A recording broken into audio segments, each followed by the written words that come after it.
The Prophet ﷺ told us about a prostitute from the children of Israel, one of the nations before us. There was a prostitute. The Prophet ﷺ said that she got thirsty. She was panting from thirst. There was no water to drink. And so she came across a well which did not have any rope, any string, any bucket.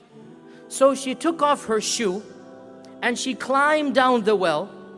She drank from the well, she came back up. When she came back up, she saw a dog who was thirsty and panting and licking the sand because it didn't have any water. The prostitute had just drank her share, her full. She went down, she drank, she came back up. She thought to herself, this dog is suffering even worse than I am suffering. Let's pause here. In our religion, a dog is not considered a noble animal, is it? Right? A dog is not considered a pure animal even.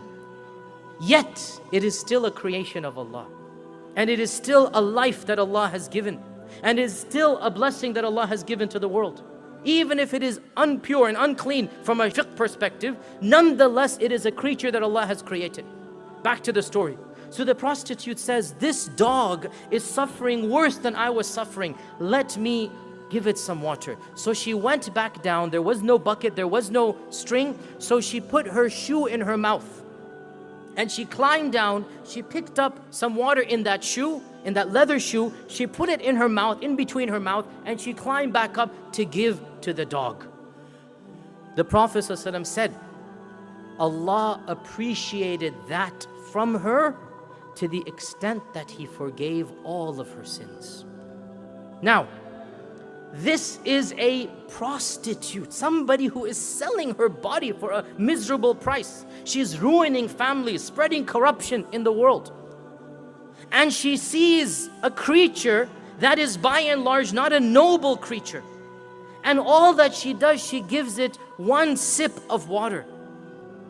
It is not the dog or the prostitute that brought about Allah's forgiveness.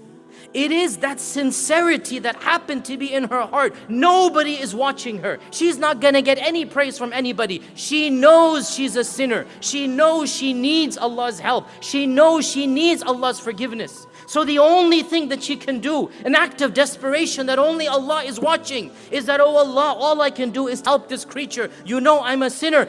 Help me just like I helped this creature. So Allah took that sincerity, that iman, yes, from the heart of a prostitute, because even prostitutes can have iman. Even people with evil can have faith in Allah.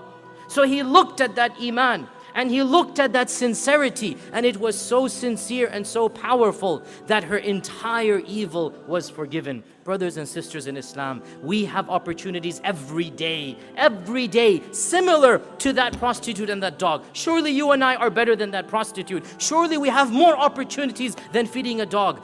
We need to make sure that every action that we do, every action has that same level of sincerity. Perhaps that one deed that I've done, that Allah is watching me, is so pure, so sincere, that Allah will overlook all of my sins and cause me to enter Jannah. Brothers and sisters in Islam, La ilaha illallah. There is nothing, no deity, no being that is worthy of our worship, our veneration, our love, our prostration, our sajda, other than Allah subhanahu wa ta'ala. Let us exemplify this kalima. Let us live this kalima. Let us put this word into actions, and then and only then will be true representatives of the religion of Allah on this earth.